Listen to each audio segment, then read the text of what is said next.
In today's video, I'm going to show you how to lose weight without cutting calories. Obviously, you could go on a diet, you could deprive yourself, you could put down the fork, but that's not what we're talking about today. This video is about what else you can do. So one of the biggest complaints that I hear from women as they enter the perimenopause and menopause transition is that they're gaining weight for no reason at all.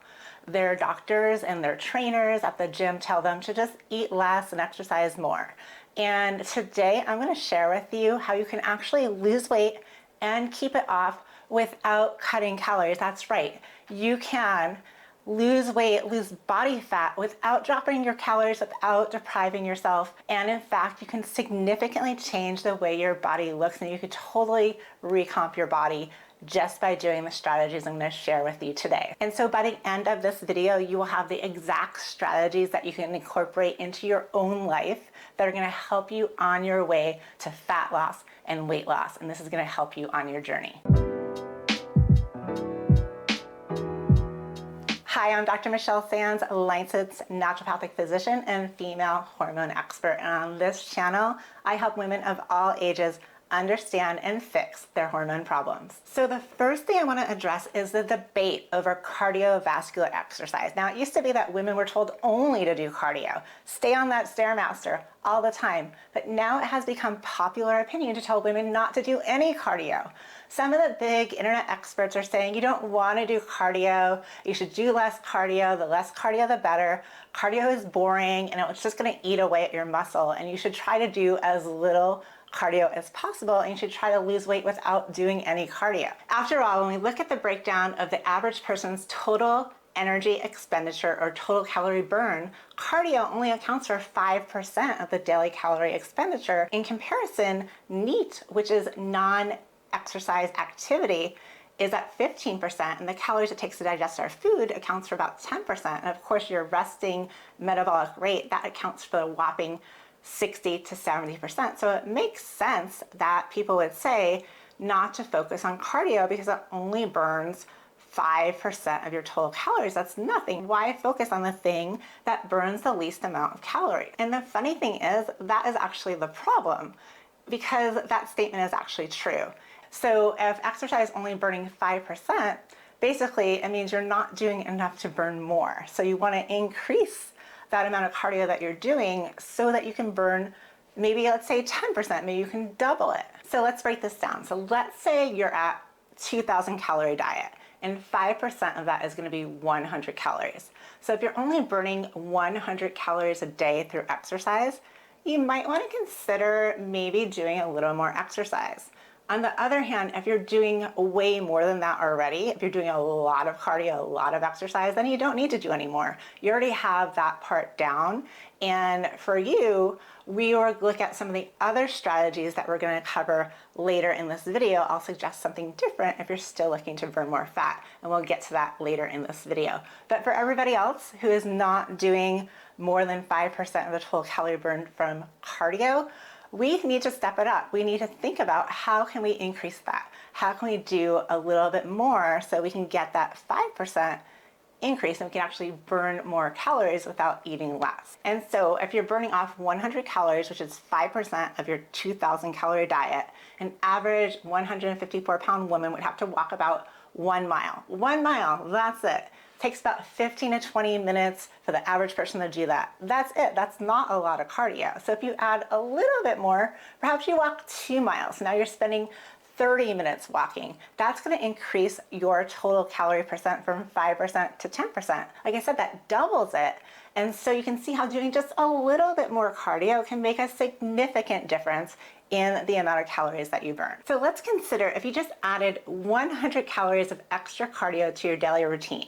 Perhaps 1 mile, you burn 10 pounds of fat in a year. It doesn't sound like much, but that's 10 pounds from just 1 mile of activity, 15 to 20 minutes. So imagine you walk to maybe you go at a faster pace. So now that 15 to 20 minute walk can take you only 10 minutes, but still burn that same 100 calories. What if you went for a 10 to 15 minute walk after each meal?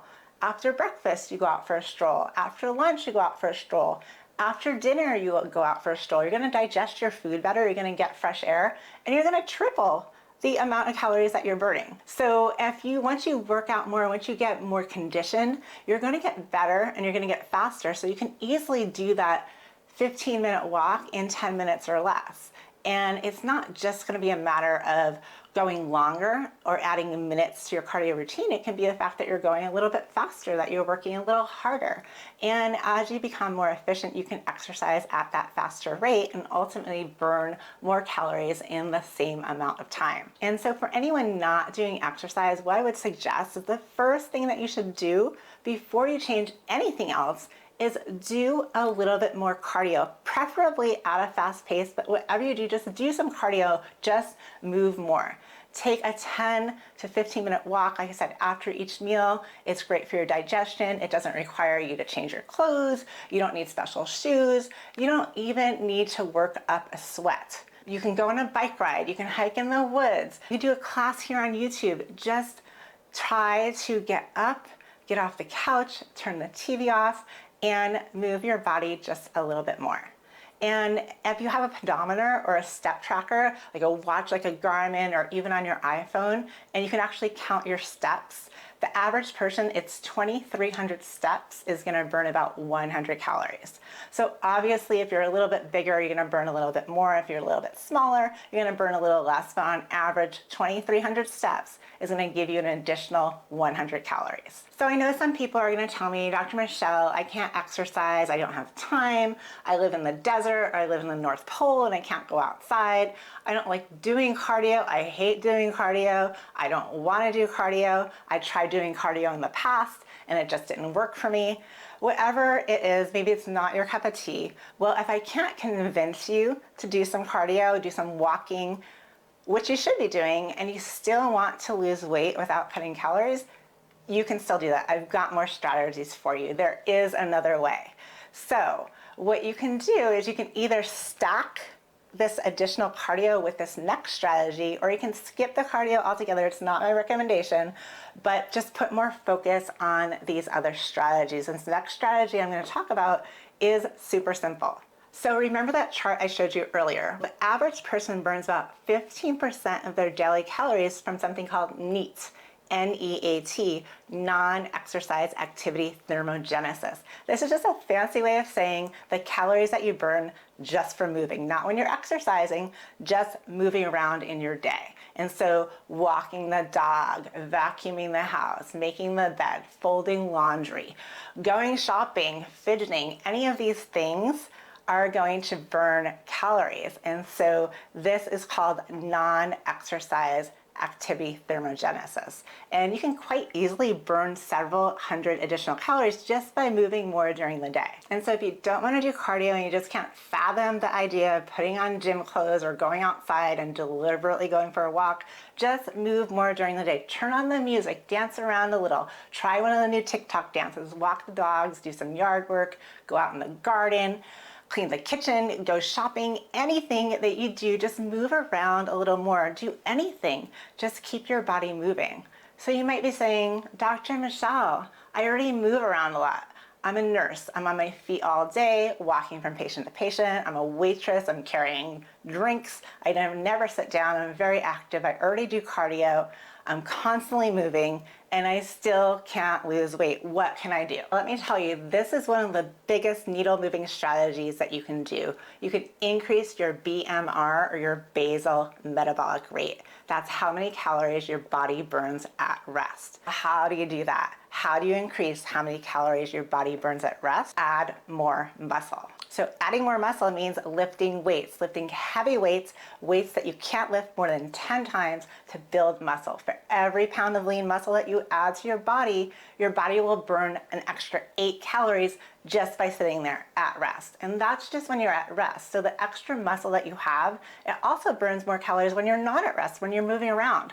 I have a lot of muscle and I'm kind of resting now, but if I was to get up and move around, those muscles are going to burn significantly more calories than I would have burned if I didn't have muscle. So for every pound of muscle that you have on your body, you're typically going to be burning on average an extra 20 calories per day per pound of muscle. Doesn't that sound like, sounds amazing? It might not sound like much. 20 calories doesn't sound like a lot, but if you think about it, 5 pounds of muscle, which most people can do in a year or less, especially if you're new to strength training, you're gonna get some newbie gains. Now that is gonna add up to, let's say 100 calories per day. 5 pounds of muscle, 100 calories per day, extra calories burned, not doing anything different, not cutting calories from your diet, not doing more exercise, not even doing more NEAT, just doing what you're already doing. You can burn an extra 100 calories per day just by doing some strength training and building muscle. It is amazing. It's the biggest bang for your buck. So remember how much that is if you burn 100 calories per day. We talked about this earlier when we were talking about more cardio. That is equal to 10 pounds in a year. So if you think about it, if you walk an additional 10 to 15 minutes a day and you burn an extra 100 calories and you add 5 pounds of muscle and you burn another 100 calories, that's 200 calories. That equals 20 pounds of fat loss in a single year. And that is huge. And if you decide to add a little more non-exercise activity, you can bring that up to as much as 30 pounds per year. Now we're really starting to stack that up. And this is all without cutting any calories from your diet. So I know there still may be some people out there thinking, I already lift weights, I already do cardio, I already have my NEAT through the roof, I'm always moving, and I still can't lose weight. What can I do? We still have one other category to cover from that chart we looked at earlier, and it's the thermic effect of food. Now that doesn't mean lowering calories, it doesn't mean you have to actually go on a diet. What it means is you can actually increase the amount of protein and fiber in your diet, so you actually automatically are going to lower the calories that you are taking in by burning off more. So why does this happen? It's because of the digestion process. It actually takes energy to digest certain foods. If you eat a lot of fiber, the body has to break that down. And breaking down that fiber into smaller pieces, it takes a lot of energy. So when you are eating that fiber, the body is actually chopping it down into smaller pieces, breaking it down, working at it. And so that means the more fiber you eat, the more calories you're gonna burn just from eating. And also, it takes more calories and more energy to break down protein than it does carbs and fat. So protein has a very much higher thermic effect. For every 100 calories of protein that you eat, you're gonna burn on average between 20 and 25% of that. So that means if you eat 100 calories of protein, if you have a chicken breast or a steak or some eggs and it equals 100 calories, just digesting that is going to burn off 20 to 25%. So you're only gonna net about 75 to 80 calories from that 100 calories of food. How cool is that? Now, fat, on the other hand, takes only 0 to 3 calories to break down, and carbs take about 5 calories to break down. So you're basically getting all of the calories that you're taking in from fat and carbs, but when you eat protein, you are actually automatically getting a discount on your calories, so you're automatically burning some of those calories just simply by having to digest the food. So if you want to lose weight without lowering calories, switch some of the carbs or the fats in your diet for more protein and for more fiber. So what else can you do to lose fat without cutting calories? Drink more cold water. When you drink cold fluids, your body has to raise those fluids to your body temperature, which is about 98.6 degrees Fahrenheit. So if you drink cold water, your body has to work to heat it up. And so that heating process actually takes some energy. Your body is thinking, oh my God, this water is cold. We need to heat it up so we can use it better. So that's gonna take energy or calories to actually heat that water. And the more calories are burned, the more water you drink. So if you drink cold water and let's say it's 40 degrees Fahrenheit, and it's cold, it's going to take you about 30 to 33 calories to raise that 1 liter of water from 40 degrees to 98.6. So that's 33 calories on average for 1 liter of water. So if you drink about 3 liters of water per day, guess what? We're back at another 100 calories. So if you were to add in 3 whole liters of water, you can burn an extra 100 calories, and over the course of weeks, months, and even years, it's gonna make a significant change to your body composition, all without cutting your calories. Now, if you're doing all of these things and you're still having trouble losing weight, it could be your hormones. All of our bodies need to have certain hormones to function properly in order to effectively burn calories. And if you have an underactive thyroid, or you have increased cortisol levels, or if you have decreased estrogen due to menopause, then all of these hormones can reduce the amount of calories that you burn. In fact, the primary reason why women tend to gain weight during perimenopause and menopause is a significant drop in estrogen. This can account for as much as a 15% decrease in your daily calorie burn. So it's going to be harder for you to burn calories than other women who aren't going through menopause. And so it's not impossible, it's just harder. It's a disadvantage. And so if you can raise your basal metabolic rate or your metabolism just by getting your hormones to the proper amounts that your body needs, that would be something worth investigating. In addition, the decreased levels of hormones that we see in perimenopause and menopause can also affect sleep. So if you don't get enough sleep, then your hunger and fat storage hormones also get out of whack, and that becomes a vicious storm. So you need to try to get enough sleep. If you can't sleep or stay asleep, it could be due to the drop in estrogen and progesterone. I also have a video with some great tips to naturally improve sleep, which I'll link below. It would be a good idea to get some blood work done to see if you do in fact have the proper levels of hormones in your body, or do you need to supplement? Do you need a prescription? Do you have an underactive thyroid? Is there anything that can be done? Do you need more estrogen or progesterone or testosterone? There are so many options available for hormone replacement, and these are all critical. It's not just about your weight or how you look in the mirror, but it's really about your overall health and your quality of life. Replacing these hormones is essential for living well beyond menopause. So don't just settle for the fact that, oh, I have a slow metabolism, or oh, I'm just a bigger person, or it's not in the cards for me to lose weight. It is now super easy to get your hormones checked. You can order those online, and to get your hormones replaced. So aside from hormone replacement, there are also many natural supplements, herbs, nutrients that you can use to help. So for example, we have caffeine, whether it's from a pre-workout or from coffee or from green tea. We have nutrients like iodine and selenium and zinc, which are important for your thyroid health, as well as adaptogenic herbs that can support both your thyroid and your adrenals. So these can help regulate your cortisol and also improve your metabolism. So caffeine can actually increase your metabolism. It can increase the rate at which your body burns calories, and it also allows you to have more energy so that you move more, you do more of that non-exercise activity. Not only that, caffeine can also act as an appetite suppressant. So remember, we're not talking about eating less calories in this video. So even if you eat the same amount of calories, even if you are taking in all of the calories that you normally do, just adding some caffeine can help to increase the weight loss on a small level. You want to be careful with caffeine. You don't want to drink too much, because that will impact your sleep, which will then have a vicious cycle of hurting you instead of helping you. And then of course we have to look at what you're eating. I'm not talking about just how many calories you're eating. I'm talking about what you're actually eating, the quality of the food, the type of food that you're eating.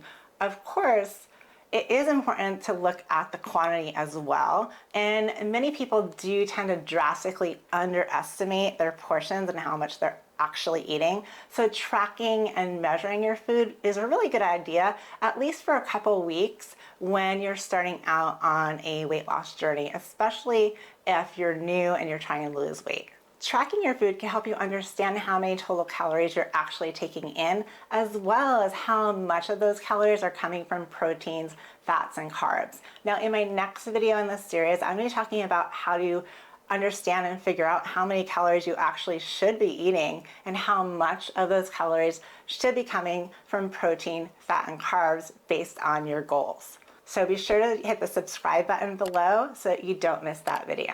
Now, looking at your food in terms of inflammation is another huge factor, especially for women in perimenopause and menopause.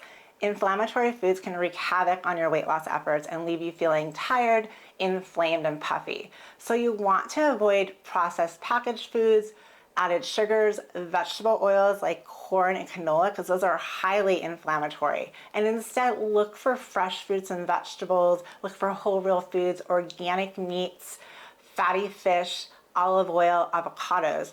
All of these are going to be Really important for bringing down inflammation in your body and really supporting your weight loss efforts. Now, if you're wondering why weight gain is even happening to you as you enter the menopause transition, be sure to watch this video next as I explain how hormone decline in menopause can influence belly fat storage and weight gain and what to do about it.